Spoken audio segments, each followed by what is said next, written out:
My name is Adhanet. My origin is in Africa, and I grew up in the U.S. and I've traveled all over the world, and I've lived also in Germany. You as did, well. yeah. I lived in Germany a long Good time. time too, right? I was born there. Yeah. Yeah, I would like to ask you about spirituality, what it means for you. Maybe you can elaborate a little bit about it. I'm Protestant. Up until recently, I never thought more than just this word. But people are always asking you, what is your denomination or what kind of church? Or because the church I went to is called Evangelical Covenant Lutheran. And now I find out these are all different sections. So from what I understand, mine is really simple. My concept of spirituality within that religion, it's really simple. Jesus loves me. It makes things simple as well. Yeah. So is that a belief of you, or is it do you know it? Yeah. Yes, I know it. How did that happen that you know it? Feeling. A feeling. Okay. Yeah. And you are affiliated with this church? Are you? I don't know. Can I get comfortable? Yeah, please, please. I've always been in a church environment. But I'm not, for me, there's different elements. There's like the business of church, and then just being around it or going to church every Sunday. But every part of my life are people that go to church. It's like normal. It's like usual. Yeah. It's usual business. Yeah. But then church converts into something very ordinary, right? It is like what you do every day or every week or... When I was young, but it also like the social aspect was every day until I was able to go to nightclubs. Another kind of church. Yeah. Or have my own kind of activities, different. But the only time I ever noticed a difference is when I was telling you about the Western Sahara. It's very conservative and Islamic, and meaning like not conservative, like judgmental, but everyone practices, and they practice a more like serious version of it, although they're really kind. But I only noticed like the small difference. It was during Ramadan, and I watched a man, because everybody goes to the mosque and pray, and he was so happy and excited, and he had his rug, and he was running to the mosque because he wanted to be there on time, and it was already full. And then it reminded me, like, that's how people go for Christmas, And then I noticed, okay, that's a, Protestant, and my religion is also my community. Yes. And do you see for yourself like a spiritual path, maybe a path to enlightenment or to be a saint or to achieve something? No. I'm Protestant, so we don't have saints. Okay. And but you have enlightenment always, but in terms of like lottery tickets, it's very superficial stuff. Okay, what is that? Tell me about the lottery tickets. Maybe I need one. When people say enlightenment, there's like an understanding of things, and I don't seek that. I seek like a winning like superficial, like money just landing in my hands, I've had that once. I had that happen once. Money just started floating to me. Somebody, I guess, dropped a bundle, and it was just $100 bills while I was running.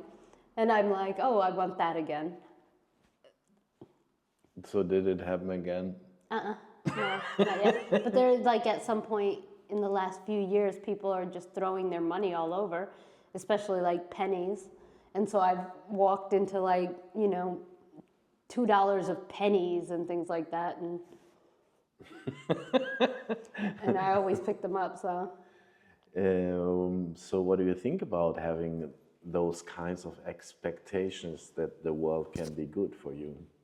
I don't think the world is that good. No? No. Sad. Yeah. Do you?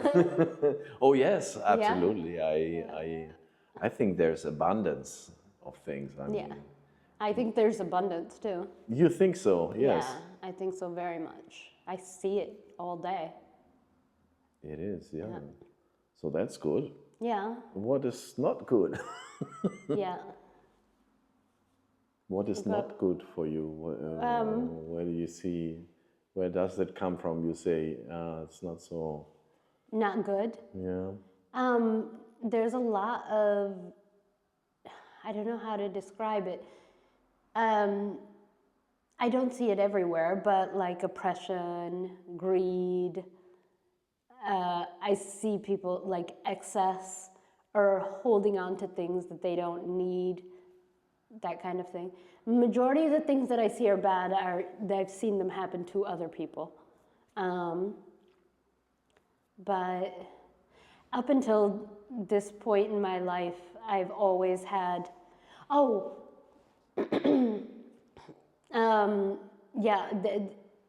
there's always a misjudgment and stereotyping.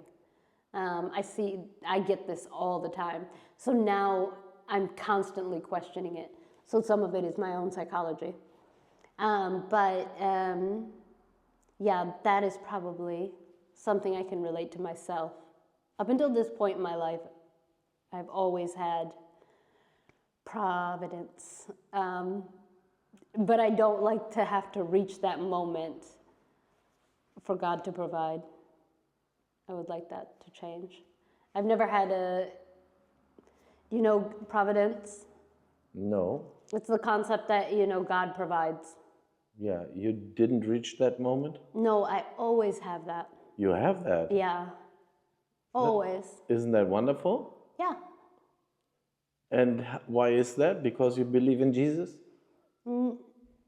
No, because that's God. God provides. It's just a fact. Yeah. I never even thought of it. Even why? Sounds like easy. It's a good thing. Maybe many people don't know about that. What is your opinion? I just learned the word, but I never thought of it. I always think like it's. There's so many things you can't explain. And it's just not something I question, if that makes sense. Yes, absolutely, yeah. For you, it's like normal. You never so. questioned it, Yeah. and maybe other people have that too, but they don't recognize it. Yeah. That can be. Yeah. What do you think? But no, there's this stress of getting up to that point, and you focus so much on that time period, that stress, that it doesn't even feel, it's like you don't hit a horrible place, but the stress to get there, the fear, puts people in a place where they're not feeling good for so long. And so many times it leads you to do bad things, to get safety or control or security or something. But usually the road leads to the same place, which is God, providence, if you accept it. If you let it happen, no? Yeah. So like interfering sometimes creates more problems than it solves. Yeah. Or no, not interfering, but fear. Fear. Did you have fear in your life? Did you overcome it? No. I don't know. Can't even remember.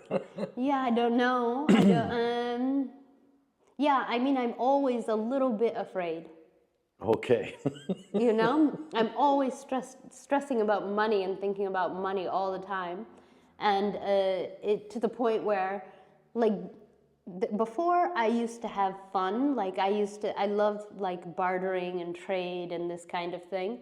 But then that got ruined because I was thinking, oh, places where that bartering does happen, sometimes they're not bartering, they're just being nice to me, and maybe they're not making a profit, and overthinking, a lot of overthinking. And then in the other side, if I, am not focused on making a ton of money, then I'm always worried about not having money, and so I'm holding on to it to make sure that it doesn't run out or something, you know what I mean? So, for instance, today if I wanted to buy something different in the supermarket,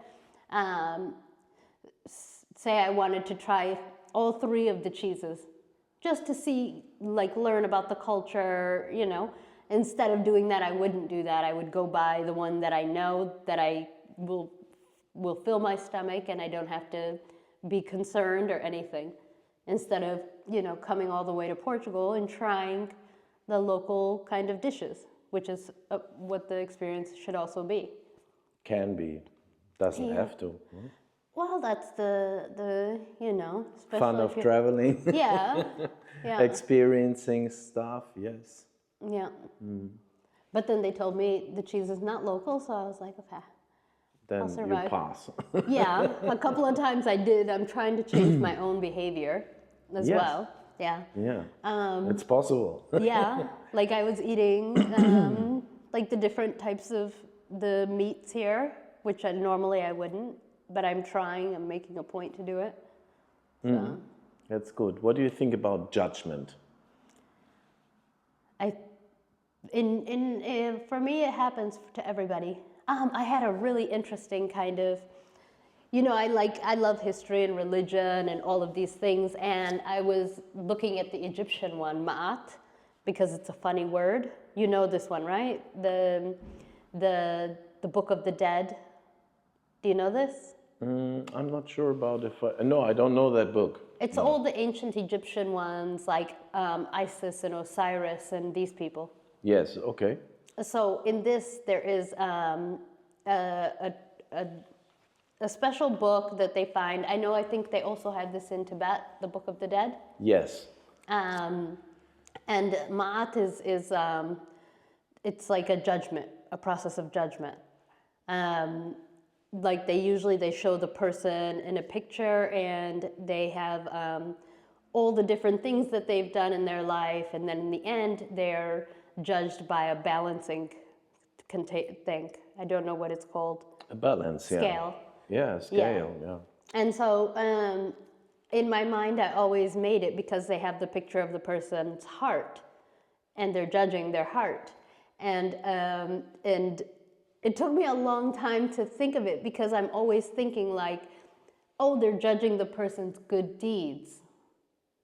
But they're not judging the person's good deeds, they're judging it against a feather. So how light is your heart?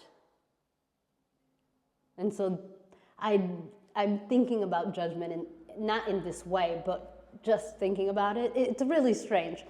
So, for instance, if you're doing bad things in the world, right? But you don't know it, your heart is still light. And there's like different proverbs, or I don't know if they're called proverbs, but stories.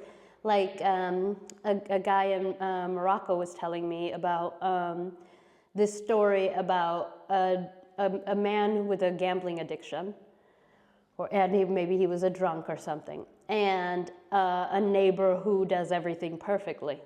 And every day the man goes out and he can't beat his addiction, and he gambles, and then he comes home and he cries, and the next day, and he's like, what did I do?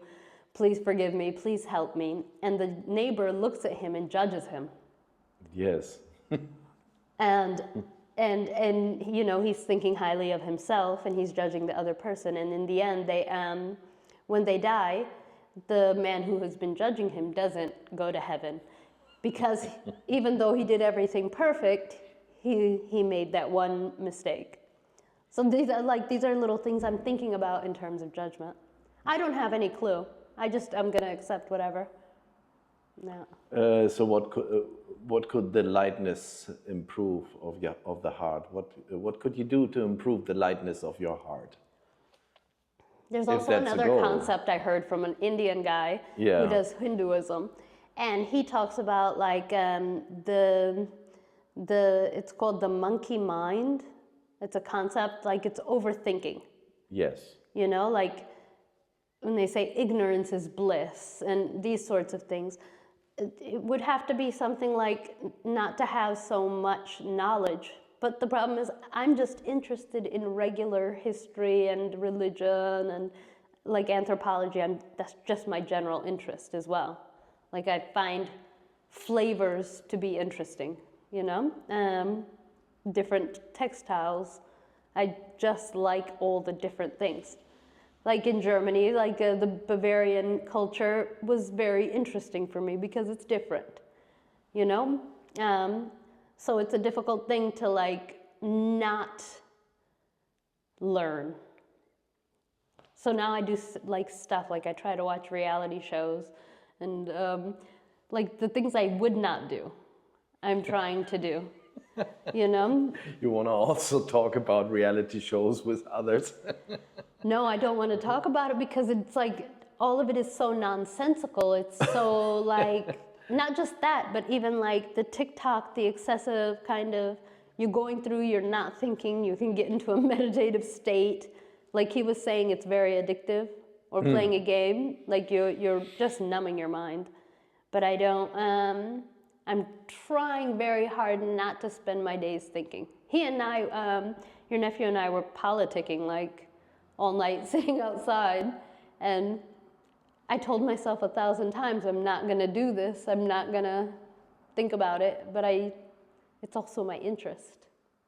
It is, okay. You know? But it doesn't help much if you sit down and talk about politics. Because other people have feelings, and I don't have strong feelings attached to any of it. It's like, you know, it is what it is, kind of, you know, when you look at the larger... I mean, mainly it's kind of useless if you sit down and you talk about politics that happen on the other side of the planet.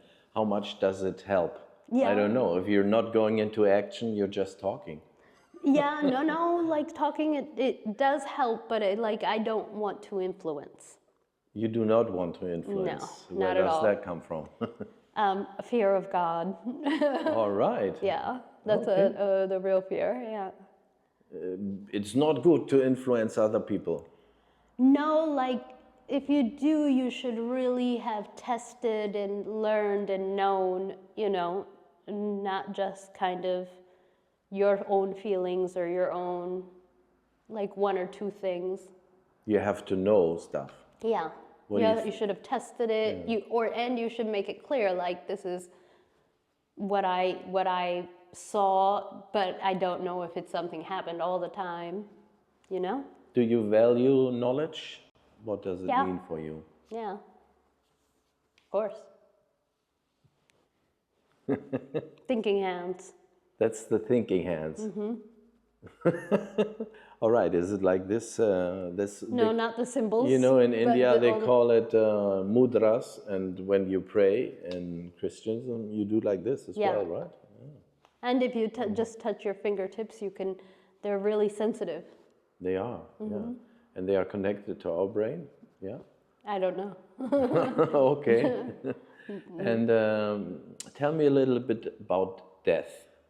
I don't know. I was thinking when you said that earlier, and I went and I thought, I wonder why people don't think more about bowel movements, because that's so much more significant. Like, you know, like it's something we know it's going to happen, it happens, and it's inevitable for all of us. It's just going to happen. So why do people think so much about it? Fear? Yeah. I guess mainly fear. Yeah. Like it's like the money thing, and up until you get to that point, you're going to be scared about it. I have like hopes and dreams that it happens nicely and quietly in my sleep, and would be better. Yeah, peaceful. Yeah. I don't want years of pain. None of these things. That's my thought on death. Who's looking for pain? But bowel movements, like you could spend a lot of time thinking and analyzing and really improving yourself just through that knowledge It's about true. yourself. Yeah. I'm a fan of this club who says you only die once in your life, so why bother about it every day all But your you life? shit 1,000 times. Yeah. Yeah, you do. No? So what will happen if you die? What will happen? I don't know. Okay. Yeah. So do you believe there's like you have like a soul or something? What's happened with you? Oh, I had the experiences that can't be explained. They could be a bout of psychosis or something. I don't know. But it solidified my belief in a higher power. Would you like to share something No, about it's it? not something I could. It's unexplainable. It doesn't make any sense. It's a feeling, a sound. You perceiving feelings or sounds, those come to you. No, I had a feeling. I had a sound. I also asked a question before. It was like an extended, like a 6-month period. And I asked a question, and I also had something I saw.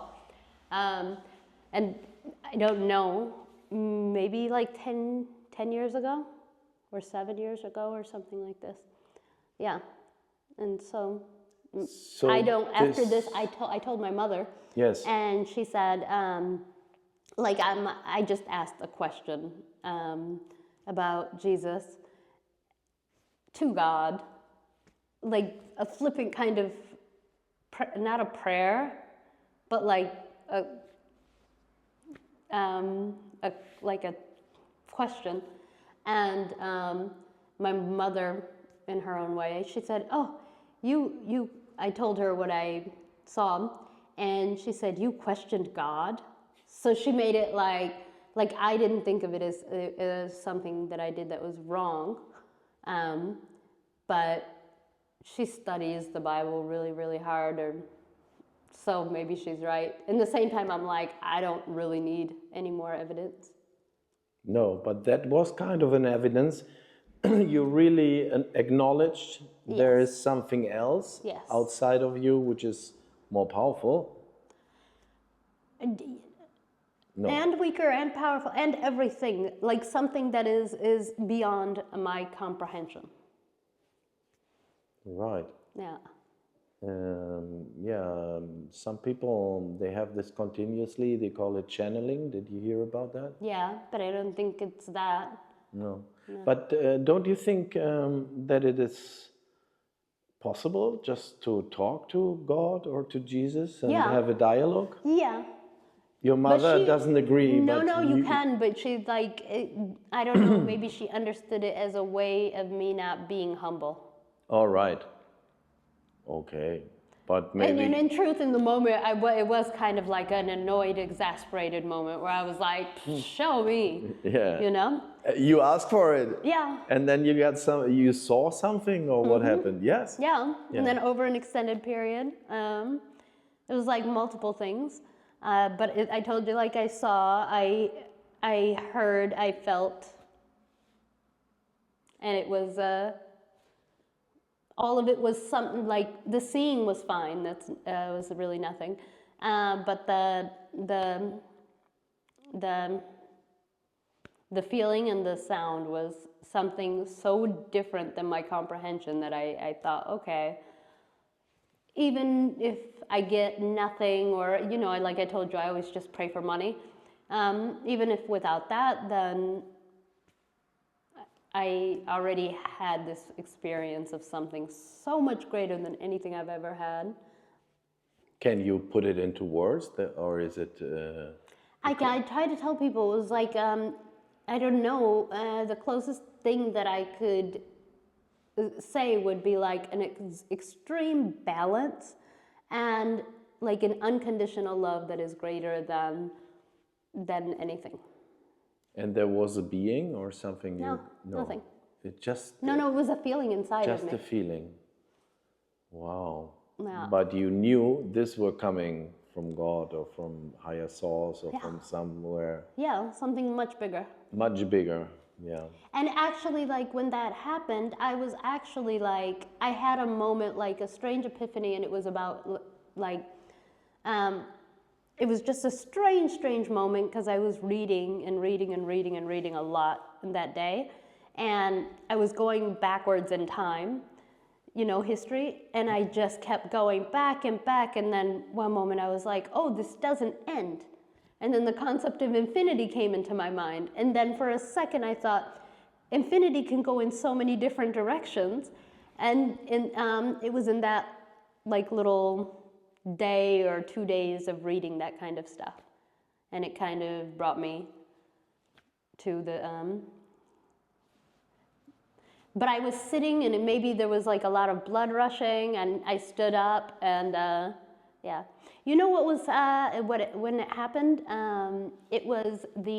There was a solar eclipse in the US and it was going across and there was so many conspiracy theory videos and just a lot of heightened tension everywhere with Trump. And so there's a lot of things you could bring it to, you know, like make sense of it. You were in the loop. No, I wasn't in it. I was really removed. Okay. But I mean, But I you think know I it was happened. stressed. Yeah. You know there was a lot of conspiracies and Yeah. speculation and spiritual. Slightly. I was in the middle of Mexico on my own. So I wasn't fully in there, but I was just stressed anyways. But I remember it because it was that day of the solar eclipse. There it is. And because I looked right after, I went to the internet and looked, and they were saying it's the solar eclipse. But yeah, on that day I had like a massive kind of physical feeling.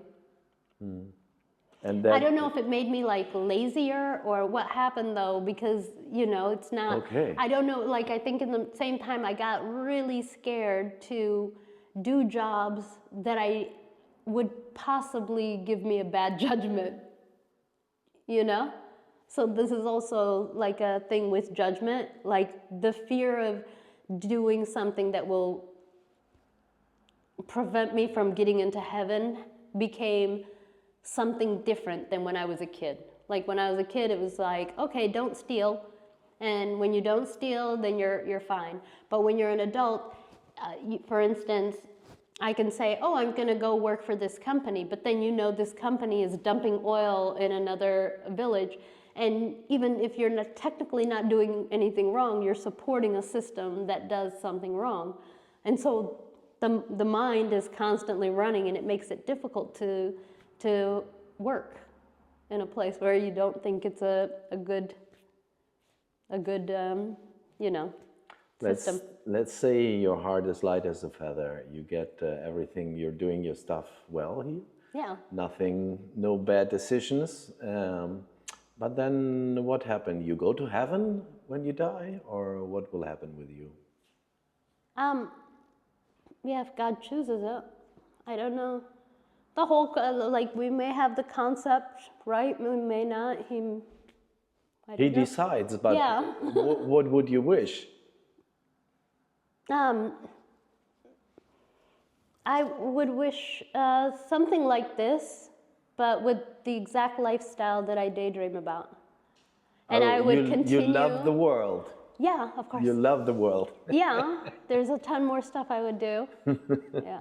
So it would be nice. Heaven could be like the world, having a body, having a mind, having things to do, looking at stuff. Yeah.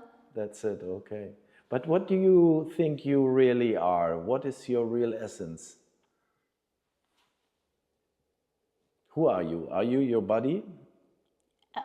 Yeah, I bet, yeah. Are you Adhanet? Yeah. Yes? Yes. All of the above. I'm a minor version of God. Okay. Yeah, in God's image. You think God needs a body? No, I don't know. Maybe he has 1,000 bodies. Yeah, probably. Yeah. And he needs a mind? Yeah, maybe Yeah. Also 1,000. Super. Yeah. Again, the concept, like the thing I could not explain. Yes. That's for me God. That is it. Yes. That's wonderful. Maybe we can close the conversation also. I think there might be a lot of other stuff we would love to talk about, but I would like to have some final words related to doing the Camino. Oh, it's fun. It can be very fun. Uh, y- yeah. Enjoy the time. Enjoy the walk. You can think. And I think it's different for everybody. For me, I love it. I love walking. I love warm weather. I love, yeah. it's just a fun thing to do. Or is it also, does it have some spiritual benefits to do it? Yeah, I think this one, it seems more spiritual now. Like, it's a good place where you can be free and open and talk with a lot of people that are also in transitional moments in their life. It's a nice, clean way to really process your feelings and thoughts and things like that.